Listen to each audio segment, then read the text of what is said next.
Hello, hello, hello. Come on in. Come on in. Your sisters are on tonight. Come on in. Somewhere at the bottom of the screen, you know the protocol. Tag someone at the bottom of the screen. Hit the share button. Come on in. Come on in. Your sisters are on tonight. Every 7 p. Every Thursday at 7 p.m. we come on to give you a little encouraging word. Come on in. It's good to see you ladies in the building. Always fellowshipping with us on tonight. Come on in. Come on in. And as you know, lately we've been interviewing each sister. And tonight we have Sister Marisha in the building. Give her a little clap on the sidebar. Let us see that you're glad to see her in the building on tonight.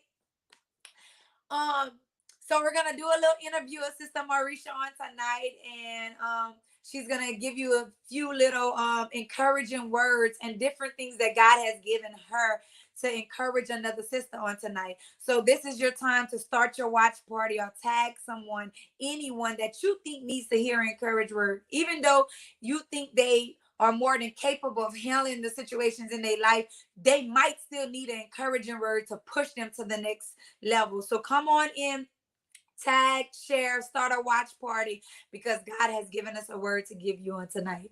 Okay, Sister Marisha. The viewers, the devil is trying to take my voice on tonight. The viewers want to hear a little bit about you on tonight, and we're going to start off with the first question, which is name one word that describes you. Jovial. Okay. Jovial is a person of cheer. Oh, that's a good one. Yeah, and motivated. Mm-hmm. So when I think about the word, when I broke it down, I started thinking to myself, wow, I really don't show when I'm down. Uh-huh. So I keep that jovial spirit throughout the day, because you never know when it's gonna go on to somebody else. So when you attach yourself to other people, they stem off of your feelings. So I want them to feel the same way periodically through the day. So jovial. That's a good one, Sister Marisha. When she first said, I said, but I was thinking, well, what is the word? But what you say the word is, Sister Marisha? Jovial. And what's the definition? Being a cheerful person. That is good, because really and truly, you can be my Sister Marisha every day of her life, and you never know if she's going through something. She's always, no matter if she might be having the worst of days, we would never know. Because when I see Sister Marisha, she always, hey, sister, you need me to help, sister, this and I mean, no matter what's going on in her life, she's always willing to help somebody. And that's one thing I always tell everybody about Sister Marisha. The kind heart she has just to give. And us as women, we go through some things. Right. And in order for you just to be willing to just to give yourself all the time in spite of, that's a good character to have, Sister Marisha. Thank you. Now we're going to see a few things about you. Could you describe yourself and tell us a little bit about yourself? Well, I am a mother of 4. I have one son, Xavier. I have 3 daughters, Jaya, Nia, and Layla. Okay. All of them currently doing their things, doing different things. But they're all graduates. Okay. So I pat myself on the back because in spite of having the stair steppers that they called them back in the days, we won't be having stair steppers. Well, guess what? They all succeeded. Yes. They overcame the obstacles that they went through in life, and they pushed. And I pushed them, but it was for them to finish. Yeah. And they done what I asked, and it's more than I can ever imagine. The feeling of them having to go through all what they went through in their lives and still manage to make me happy. Persevere. Yes. And I have 2 stepdaughters, my bonus daughters, Kyla and Katie. I'm married to Kelsey Montgomery. My brother. And I'm currently working at Abbeville General. Okay. I'm the assistant director at the Abbeville General in the dietary department. Hold on, Sister Marisha. I don't mean to stop you, but can you say what you are again? I'm the current assistant director. And it is a challenge, but I am pushing through with it. I started from the bottom because I used to be an aide. After I became an aide and I've done what I needed to do, I went to cooking, something I love doing. And then I became a supervisor. So then with all my experience and everything else, I was asked to be an assistant director. So now I'm in school for it. That's good, Sister Marisha. Yes, so I'm good. I'm doing things the way God set it up. Trust the process. That's good, Sister Marisha. Because I never thought the process was going to end this way. And now I'm looking at them like, I'm just in the beginning. So now I'm trusting the process. I learned to trust the process in the process. So, yeah. That's good. So you're basically telling some women on tonight, even though it looks kind of crazy at the job they're at, or they're being passed by for promotions and things been going wrong at the job, just trust the process. In the process, you say? Yes. That's good, Sister Marisha. Because a lot of times we want to give up is we feel like we have been overlooked or we should have been where we wanted to be. Right. But that's really good. Somebody need to type that in the sidebar where Sister Marisha say, trust the process in the process. Trust the process in. That is really good, Sister Marisha. Trust the process in the process. That is really good. Yes. But on top of that, it's when you start learning to also accept the things of being creative, but also knowing when you got to take in corrective criticism. Yeah. Okay. Because that built me. Because I had to learn through the process. Like some things I wasn't okay with, but then I was feeling like I was getting overwhelmed, and then I was getting beat up, and I worked many hours, tired hours. Yeah. But now look the reward. I'm like, I said that yesterday, I think, and I said, now I have reaped. And now reap the harvest, girl. Yes. So it's good. It might be hard in the field, but when you reap the harvest, when you wait, stuff starts to happen. Yes, Sister Marisha. Okay, Sister Marisha.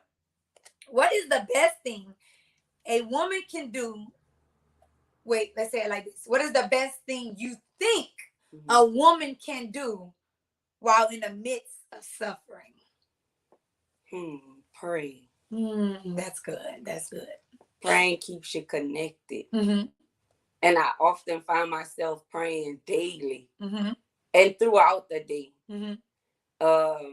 I hear working at the hospital, codes go across, but you hear a code blue. And a while back, I want to say one of the pastors spoke about that, and she was like, code blue, I'm in a need.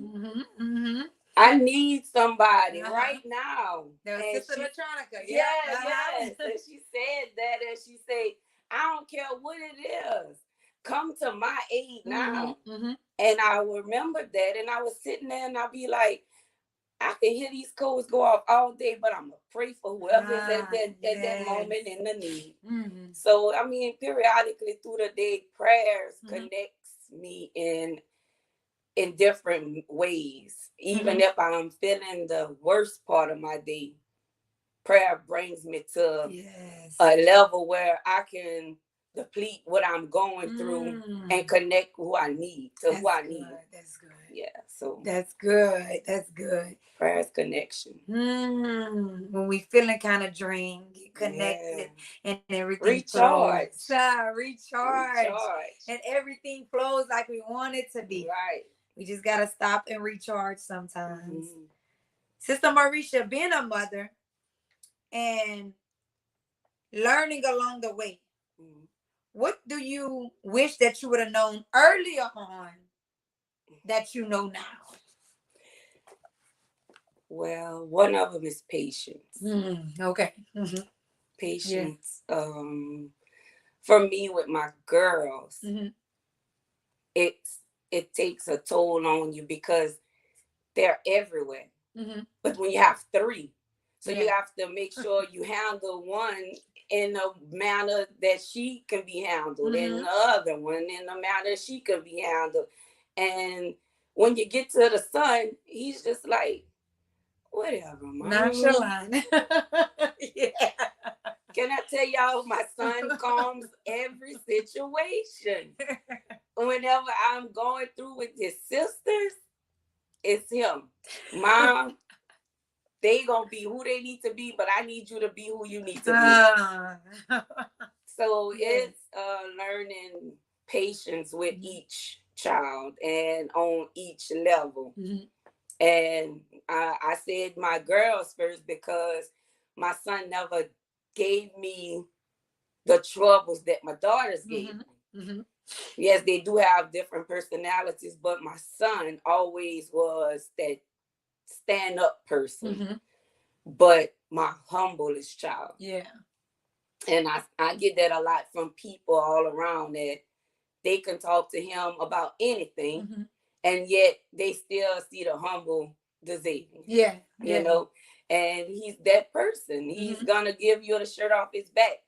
Whereas Layla gonna tell you, you better go to the store. And it's different, but that is the difference in each child and learning them on the different levels and understanding them, and praying for them differently. Yeah. Because I mean, yeah, I love them all the same, but they all need a different type of prayer. Yes.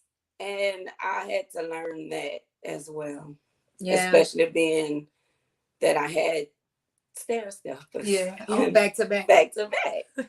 But I mean, as they grew, I had to learn each individual and learn like what their needs were and try to meet them at each. You know, one of them didn't like steak, but the other one liked the chicken. Guess what mama did? I had to cook 2 different meals. Girl! They would have. Yeah, but I understand you saying, sis. Yeah, but I mean, it was just, you know, I had to make sure that, well, he ain't gonna eat that chicken, so I need to make sure that I fix him something, you know. So yeah. Sis, they would have both been eating them chickens. I promise. I'm just playing. Okay, sis. Every woman have some ups and downs. And can you tell us some things you do that keeps you going, even though sometimes the bad sometimes outweighs the good? I apply pressure. Sis, I need you to say that again. That's good. I apply pressure.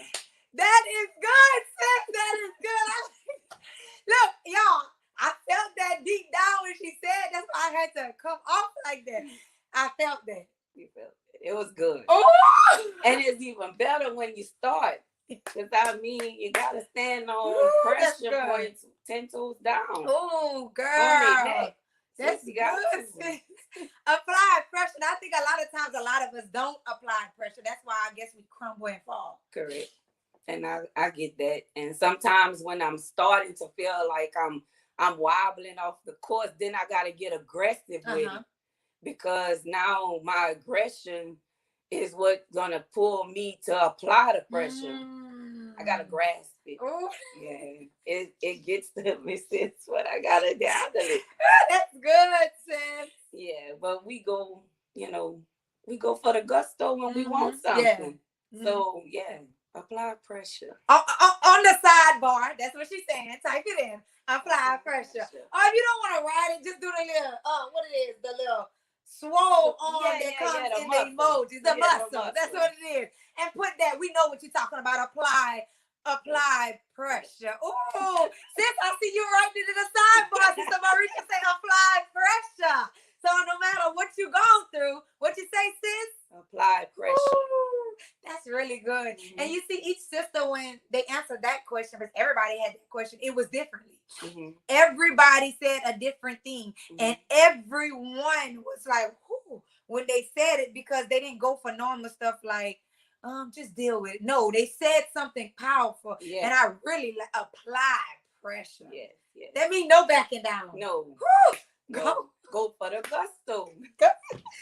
I like that, Sister Maurice. I'm going to have to get off and I'm going to have to go type in apply pressure. Don't run away. Apply pressure. That's good, Sister Maurice. Yes. You can't be no whipping women. We got to apply pressure. Right. So Pastor said she ain't playing with crybabies. Oh, no. So I was like, and I was sitting there crying. Yeah. And I'm sitting there and tears just rolling down my eyes. And she said, I ain't playing with no crybabies. I was like, yeah. I'm not crying no more. Suck it up, sis. Yes. I like that, y'all. Apply pressure. Oh, Jesus. Okay, Sis Marisha, have there ever been times when you thought God wasn't coming through? Times when you struggled with disappointment or doubt? Mm-hmm. What did you do to push past all of it? Well, I did have a moment that I was young, though, and I had Nia. And if many don't know, Nia was born a premature baby, not weighing a pound. And I was told when I awoke that my daughter had 72 hours to live. And I looked at her dad and I said, what? I had a baby. Yeah. I'm not looking to bury no baby. Yeah. You know, and they kept telling me, oh, it's just this, and this. And I was like, no. And I'm not naming my baby no Precious Angel because she's going to be here. Yeah. That's what they kept telling me. Name her Precious Angel. Name her Heaven. And I was like, nah. So I went back to sleep because I was drugged up. Yeah.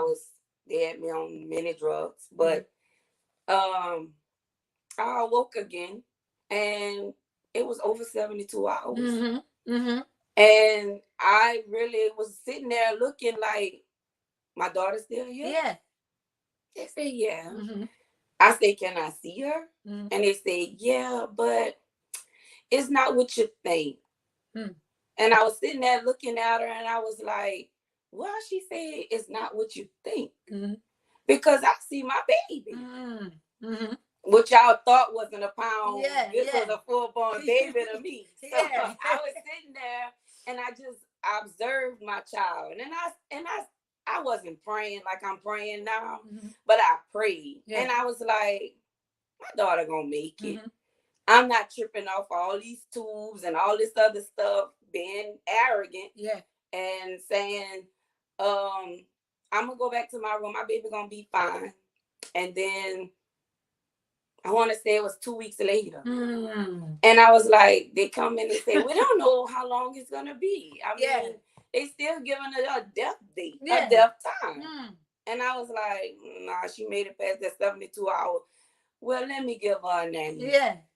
Now I'm giving her a name. And her name came from a positive place. And on the African American language, it was a Nia. And Nia means purpose of life. Wow. So God was already instilling stuff in her and in me to keep me focused. Now, mind you, I'm going to cut the story short. But Nia had a 4th grade brain hemorrhage. And mind you, that was the worstest brain hemorrhage you could have had. And then I had some uncles that went in and prayed. And, you know, they were pastors. And I never forget the lady said that was a powerful prayer. And I just looked out and I just turned my head because I'm like, no, that was the prayer. That was I'm arrogant right now because you're still telling me she have no chance. needless to say, 9 months later, Nia came home. And at this time, Nia is owner of our own business, a graduate of high school, and in the next semester going to be graduating college. So tell me why you don't trust God. That's good, Sister Marisha. Mm-hmm. Tell me why you don't trust God. After all the no's and the tells that said she wasn't going to make it, why wouldn't I trust God? Look what he's done. He's in Pastor Harlan word, he sealed the deal a long time ago. So I mean, it just me knowing, learning, and getting to know God on a personal level, and understanding how God works for our good. And I listened to that song, and I listened to it, and it kind of ministered so much to me. And it was saying, "You just wait on the Lord." Oh, that's what's out, sis.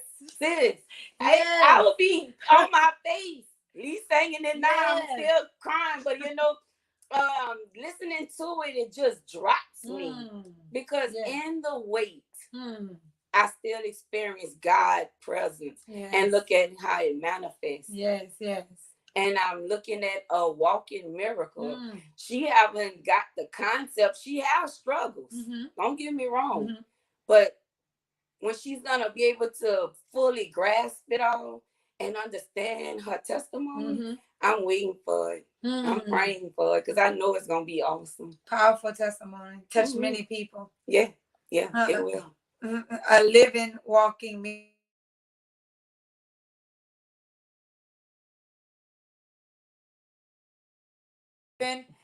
Y'all say God can do this, and that, but he don't come through these times. But sometimes, like you had said before, through the process, he got to make you go through that in order to really, for Nia to grow older and really know the power that she withheld.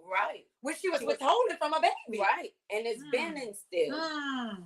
So, for my message with that is trust the process and always believe that even in the darkest times, God can persevere in the moment. So this is a good feeling. That's good. That's good. A lot of it, especially when you can see it up close and personal every day, your miracle working. Knowing that you went through all that, but God still made a way. Yes. Okay, Sister Marisha, what's your favorite verse in the Bible and what it means to you? Matthew 8 and 23. Because I think I text Sister Fatima, it was you, about being chosen on that boat. Yeah. And I kept thinking to myself, you know how much of a privilege that was to be chosen to be on the boat.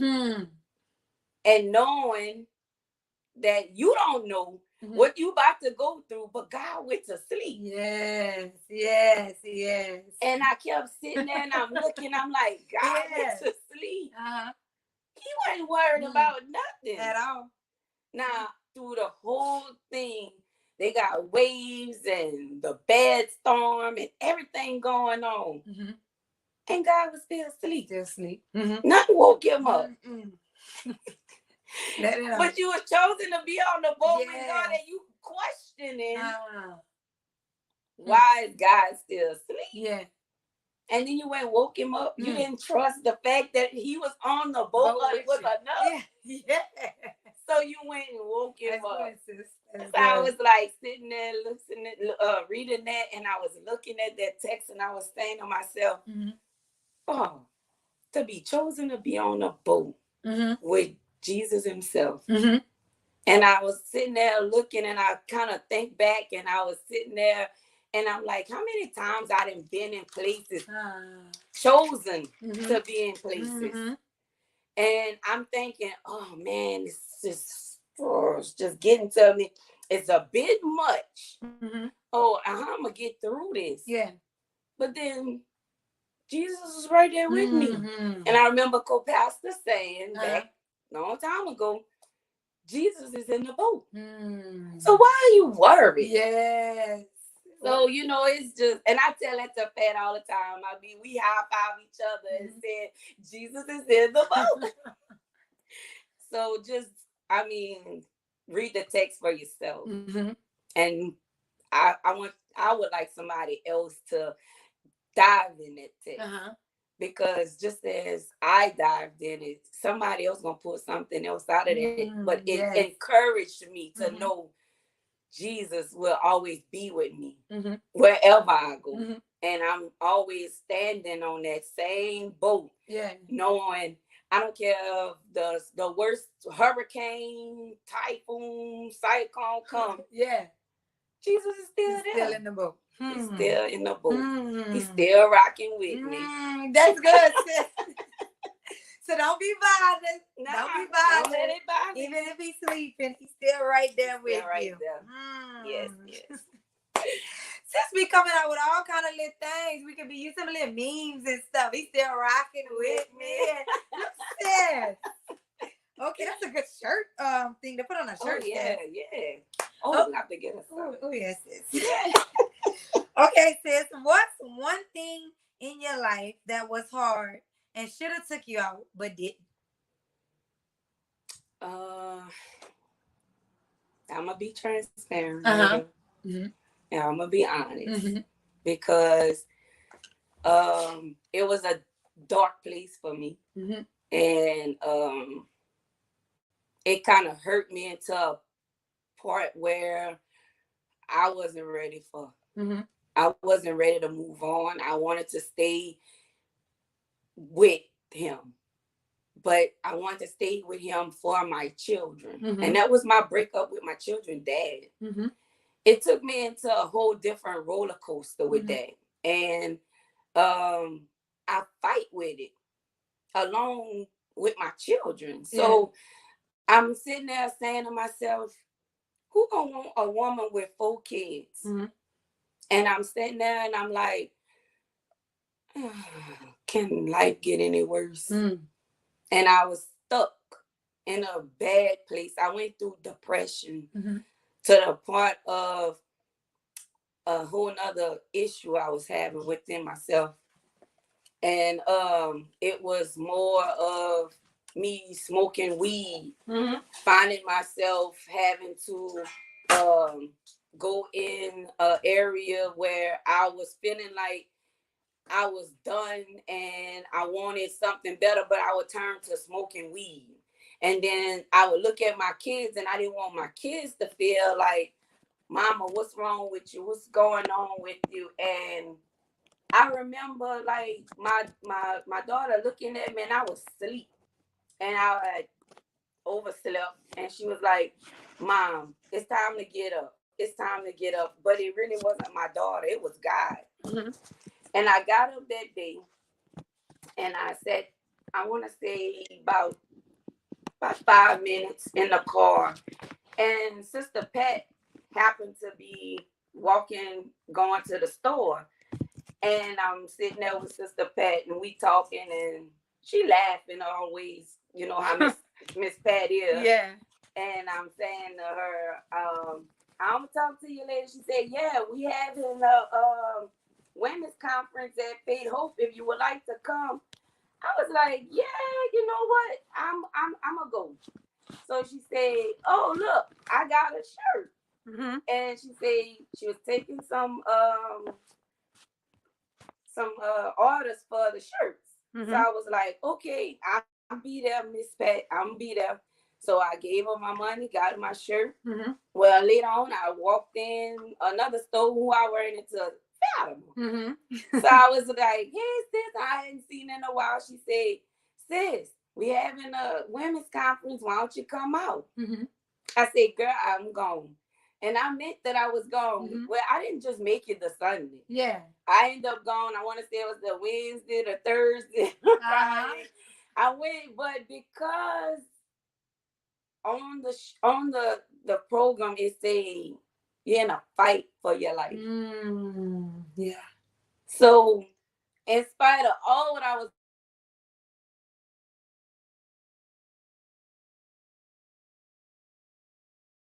what he fight it. The boxing ring Uh-huh. on the pulpit. And I was like, wow. So I'm literally gonna go in there and be fighting for my life, but I'm fighting the devil. Yes, yes. Because the devil had then attacked me. He had then attacked my mindset. I don't know how many times I was in my car driving, like, just take me out. And I was done with it. I was done with life. Because how am I gonna get past this? Yeah. So I went to church. And I never forget, I haven't stopped going to church since then. And when I did sway back, I ended up coming back. Yeah. Because when I was trying to go back to it, that's not what I was. For you. It wasn't for me no more, because God had then pulled me from that area. And Peter on the water. Yeah.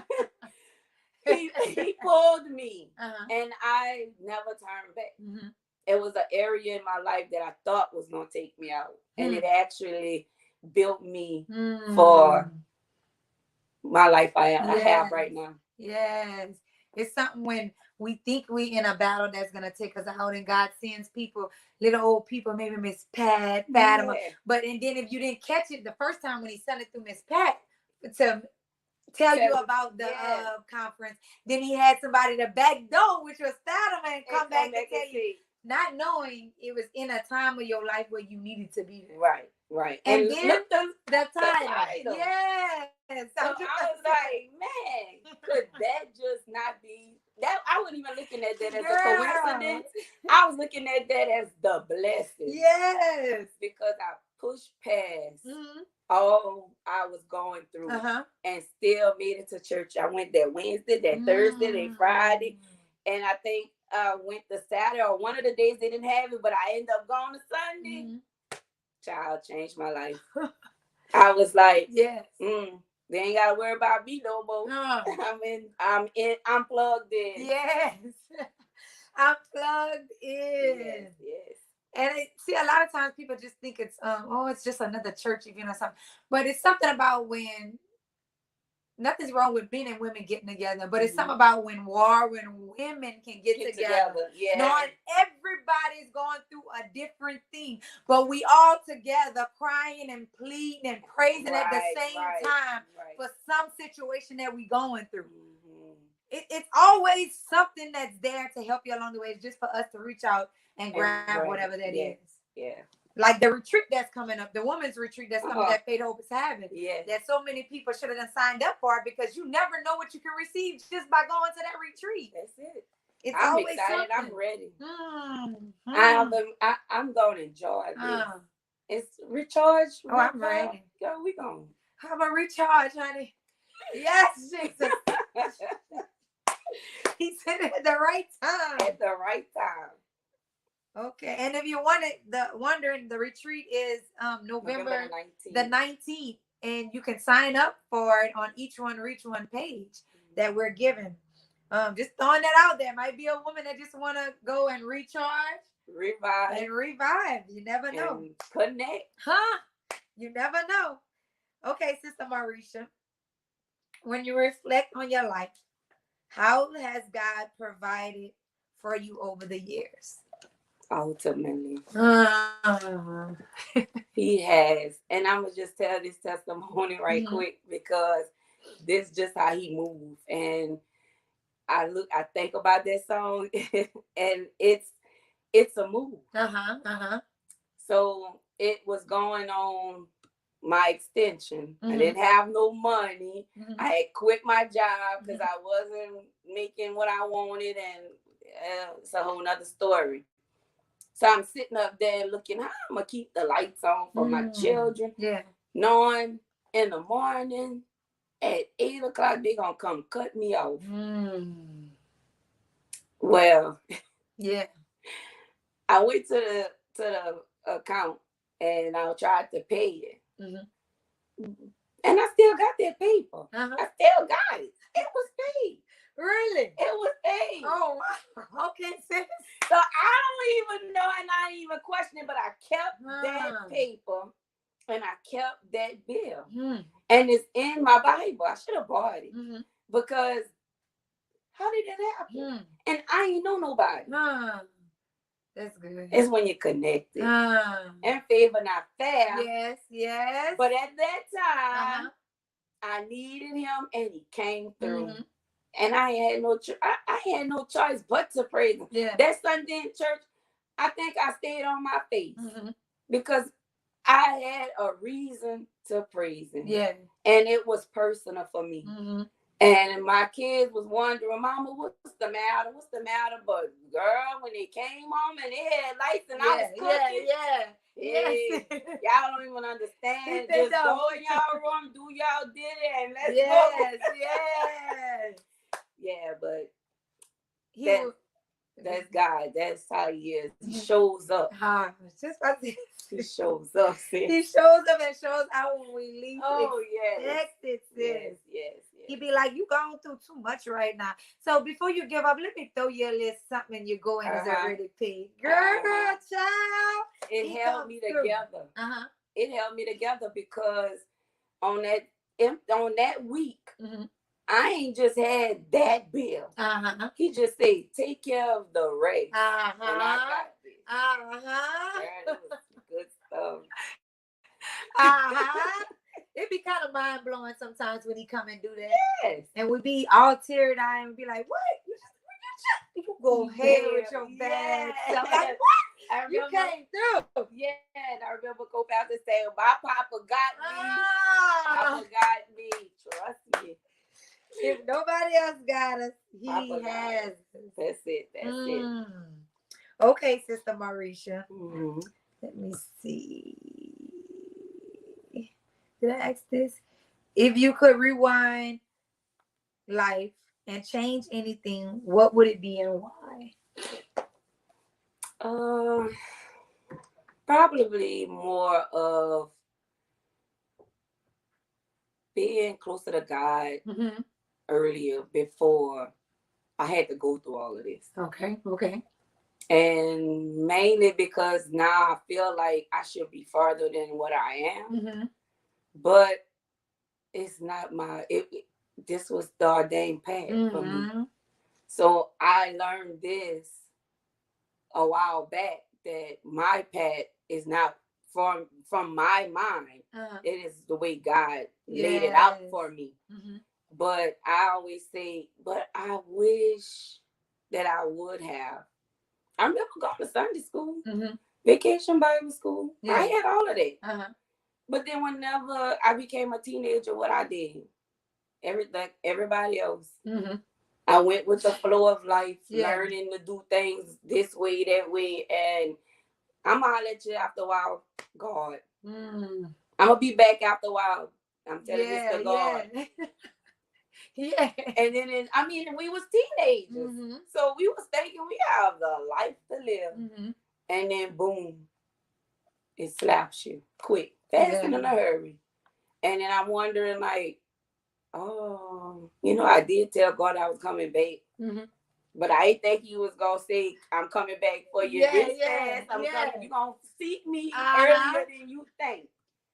But, I think that would be the only thing that I would change is to go back and eat them words, erase that, because it was him that I should have chose first. And I encourage other teenage girls to do the same, because maybe if I would have stayed the course, I would not have lost my scholarship, because I had a scholarship at UL for baseball. I wanted to go to school, but my fantastic son came out of it, and I ended up growing up faster than I was supposed to. I wanted to do other things, but maybe because God was trying to get my attention, I kept telling him, I'm going to be back. I'm going to let you. My uncle used to always say, when you come into church? And I turn, I'm going to be there, and I don't ever show up. We was teenagers. Younger. We always think, it's time. And it's time down the line. And I'm going to holler at him after a while. I know what you're talking about, but I'm going to come back. But he seen something that I didn't see. And I had to endure growing up at the age of 18. Mm-hmm. And I mean, I'm older than my children's father, but Mm-hmm. we almost had to grow up together. Yeah. So I really had a thought that I should have got closer to God so much earlier. I shouldn't have detached Mm-hmm. when I did, because I probably would have learned so much more, even about just keeping myself. Mm-hmm. Yes, yes. Yeah. That's a really good one, Miss Sister Marisha. Okay, Sister Marisha. Before we close, what would you want to leave with the women tonight that's on this broadcast, that been listening to all your encouragement, been listening to all your tidbits they've been picking up, your tokens of knowledge? What would you want to leave with them tonight to encourage them? Crown up, sis. Woo! Y'all need to write that. Say it again, Sis Marisha. Crown up, sis. Crown up, sis. That's most definitely a shirt right there. And I'm gonna read it because I wrote it. Go ahead. But I just want everybody to know, when I say crown up, I'm not just saying crown up yourself. I'm saying crown up all these women with their heads down and their crowns may be tilted, may be sliding, however the way is not straight up. Crown up and crown up another. Yeah. In the process. That's good. So I put each one of us go through a different time in our lives, and some of them are similar. But if you are that queen that overcame areas in your life, and you see another queen going through it, fix her crown. Don't just be that one queen standing in a room of other queens, but theirs is tilted. Go to each one and fix her crown. Yes. And I mean, I hold all my sisters dearly to my heart. And I might not talk to each one of them every day, but I pray for each one of them every day. If I can't talk to you, I can't reach you, I can't touch you, just know I'm covering you. And if your crown is tilted and you need me, I'm here. I'm going to fix you up. Yeah. If I even got to pin you up, we going to hold that crown up. I mean, it's just for you to be that support. And I'm going to just say this. Those pins support that crown all the time. What you say? That pin support that crown all the time. I don't know one person that don't have a comb or a pin in their crown. So let's support each other. That's good. Fix your crown. Yes, that's what it was, huh? It's crown up. Crown up. Sis. Crown up. That's good. We need to see that in the sidebar. Crown up, sis. That is really good. On tonight, Sister Marisha broke it down from telling us no matter what you're going through, he might be sleeping in the boat, but he's still there with you. So don't let nothing bother you. Then she came back and she said, no matter what you've been going through, you still have time to come back, even though that you thought you should have been came to Christ way before than what you are now. But don't worry, you still have time, because he has a purpose for each and every last one of us. Then she ended and she said, crowned up, sis. Hold up another sister's crown. Even pin it up if you have to, because you are a queen. And on tonight, Sister Marisha, I took some nuggets from you, and I took a lot of different things to put on my shirt because you threw it out there tonight. Look. Just being the person you are, Sister Marisha, I want to say, keep pushing, keep doing what you're doing. Because from me, can't speak on nobody else. From me, you are the kindest person I ever met. Because I ain't gonna lie, when I first met you, I was like, why is she too nice? She too nice. Something wrong with that. I mean, when I very first met her, y'all, I'm just being honest. I said, what's wrong with her? She too nice. I'm gonna say, she's a sweet. I said, she too nice. I'm gonna see. And me trying to see why she's so nice, she became one of my closest sisters. Because at the end, I looked at my husband and I said, she's just that nice person. It's nothing to find out. She's the sweetest person I ever found. And I swear, I don't care where I'm at. Nobody can talk about Sister Marisha. But she is the sweetest person that you can ever find. And I know if I need anything or if I'm going through, she gonna text me or she be sending me that. I might not all the time text her right back, but she still don't care. She'll still send me another text. Look, so no matter what you're going through, us as women, we need to be built up by another woman. Right. All the time. All the time.